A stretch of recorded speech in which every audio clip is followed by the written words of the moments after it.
जब कोई स्त्री या कोई औरत विधवा हो जाती है तो उसको सिर्फ यही दुख नहीं होता है कि मेरा पति मुझे छोड़कर चला गया, बल्कि उसके साथ उसको कितनी ही कठिनाइयों का सामना करना पड़ता है वो खुद ही बता सकती है कि मुझे कितनी मुश्किलों का सामना करना पड़ रहा है।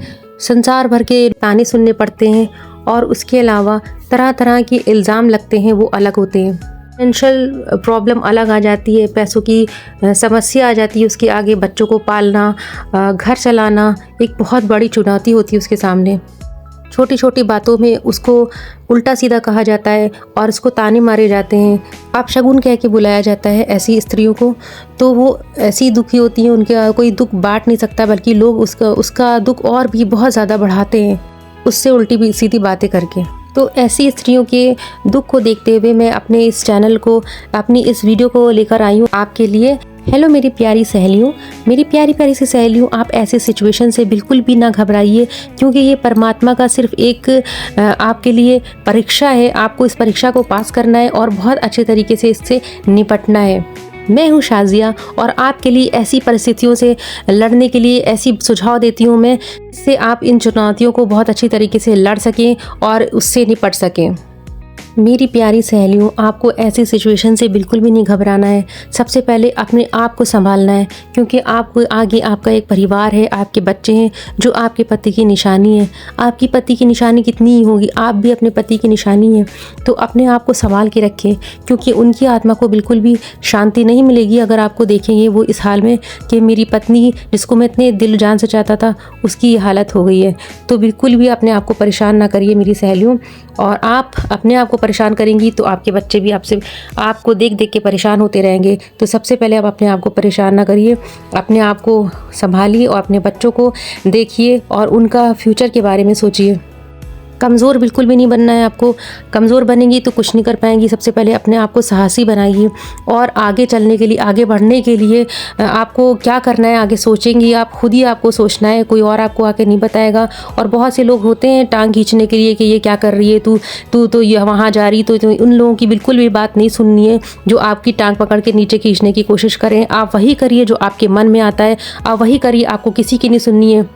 संसार की दकियानूसी बातों को आपको बिल्कुल साइड में रख देना है और आपको एक नए मन से, एक नए तरीके से अपने जीवन को शुरुआत करनी है। आप सोचिए कि मेरे जीवन की नई शुरुआत हुई है और मुझे परमात्मा ने उद्देश्य दिया है कि मैं कुछ करूं और आपको उसको अच्छे ढंग से करना है। तो आप उठ खड़े होइए, अपनी कमर कस लीजिए और समझ लीजिए कि आपको अब अपने आप को आगे कैसे संभालना है और किस तरीके से अपनी ज़िंदगी बितानी है। डिप्रेशन और एंजाइटी जैसी चीज़ों से दूर रहना है, क्योंकि जितना आप सोच सोच के दुखी रहेंगी पिछले अतीत को, तो उतने ही ज़्यादा आप परेशान रहेंगी। इसलिए अतीत के बारे में सोचना बंद करिए और अब आप अपने भविष्य के बारे में सोचना शुरू कर दीजिए। और अगर आप यदि आप दूसरा विवाह करना चाहती हैं तो आप ज़रूर करिए, लेकिन दूसरा विवाह करने से पहले हमेशा ये बात याद रखिएगा, सामने वाला व्यक्ति जितना भी अच्छा हो, आपको सबसे पहले अपने पैरों पे खड़ा होना है, किसी के ऊपर निर्भर नहीं रहना है। अपने पैरों पर खड़ी होंगी और दूसरों पर निर्भर रह के अपने जीवन को व्यतीत नहीं करना है, नहीं तो आपके बच्चे भी आपकी तरह इसी तरीके से बनेंगे जिस तरीके से आप अपना जीवन व्यतीत कर रही हैं।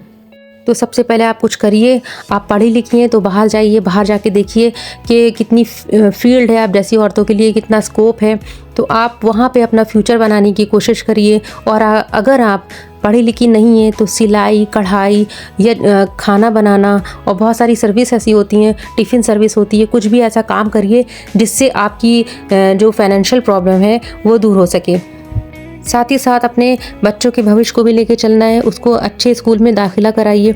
अगर आप अभी नहीं करा सकती हैं तो अभी किसी सरकारी स्कूल में पढ़ाइए, जब आप इस काबिल हो जाएं तो उनको अच्छे स्कूलों में आप एडमिशन करा सकती हैं। उनके भविष्य पे ध्यान दीजिए, उनको अच्छे अच्छे स्किल्स सिखाइए, बहुत अच्छी अच्छी बातें सिखाइए। आगे अच्छा इंसान बनाना है आपको ही। आपके ऊपर सबसे बड़ी जिम्मेदारी अपने बच्चों को देखने की, अपने पति के माता पिता को देखने की जिम्मेदारी बहुत बड़ी जिम्मेदारी होती है। आप उसको समझिए, उसको उनके माता पिता को अपने माता पिता की तरह समझिए और उनका वैसे ही ध्यान रखिए जैसे कि आपके पति रखते थे उनका ध्यान। देखिए, अगर आपके पति के माता पिता हैं तो आपके लिए और भी ज़्यादा आसानी हो जाने वाली है, क्योंकि आप ये ना सोचिए कि मेरे पर बोझ है, वो आपके पर बोझ नहीं है, क्योंकि वो आपके बच्चों को वही संभालेंगे। आप जब घर से बाहर जाएंगी ना तो आपके बच्चों को कोई संभालने वाला, आप किसी पे भरोसा नहीं कर सकती हैं। तो आप अपने पति के माता पिता पे आप पूरा भरोसा कर सकती हैं, तो आप उन पे अपने बच्चों को छोड़ के कहीं भी जा सकती हैं बेफ़िक्र होके। और अगर आप उनके माता पिता नहीं हैं तो आपके माता पिता होंगे, वरना कोई एक ऐसा इंसान, ऐसे बुज़ुर्ग होते हैं जिनके ऊपर भरोसा किया जा सकता है, अपने बच्चों को वहाँ पे भी छोड़ सकते हैं आप। साथ ही साथ अपने शरीर पर भी ध्यान दें कि अगर आप दुर्बल हो रही हैं, कमज़ोर हो रही हैं, कुछ करने के लायक नहीं, तो सबसे पहले आप अच्छा खाना, अच्छा भोजन लीजिए और साथ में मल्टीविटामिन कैप्सूल या सप्लीमेंट्स लीजिए, जिससे आपके शरीर में बहुत अच्छा बदलाव आए और आप हष्ट-पुष्ट हो सकें। क्योंकि आप ऐसी ही अबला नारी बन के पड़ी रहेंगी तो बस लोग तरस तो खाएंगे, लेकिन मदद कोई नहीं करने वाला है। इस संसार में कोई भी किसी की मदद नहीं करता है। अगर एक पैसा भी आप किसी से मांग के देखिए, वो आपसे ऐसे दूर चला जाएगा जैसे कि आपको जानता ही ना हो, और बहुत बड़े बड़े बहाने बता देगा आपको। तो दूसरों से कुछ मांगने से, कुछ उम्मीद करने से अच्छा है आप अपने पैरों पर खड़ी होइए, बल्कि आप दूसरों की मदद कर दीजिए, अपने आप को इतना मजबूत बनाइए। तो फिर अपने दुख को साइड में रख के आपको एक मजबूत औरत बनना है और एक बहुत मजबूत नारी बनना है। और यदि आपको कोई समस्या है और कोई परेशानी है जो मैं इसमें आपसे शेयर नहीं कर पाई हूँ, तो आप मुझसे ज़रूर शेयर करें। कमेंट करके आप बताएं कि आपको क्या परेशानी है। मैं पूरी कोशिश करूँगी कि आपकी समस्या का हल दे सकूँ। वीडियो पसंद आई तो लाइक करना ना भूलें और चैनल को सब्सक्राइब करना ना भूलें, ताकि मेरी हर बात, हर अच्छी बात और हर सुझाव आप तक पहुंचता रहे बराबर। और अपनी ऐसी, अगर आपकी निगाह में कोई ऐसी स्त्री है तो आप उससे शेयर करें, ताकि वो इस चीज़ का फ़ायदा उठा सके। आज के लिए बस इतना ही। जब तक के लिए बाय बाय। जय हिंद।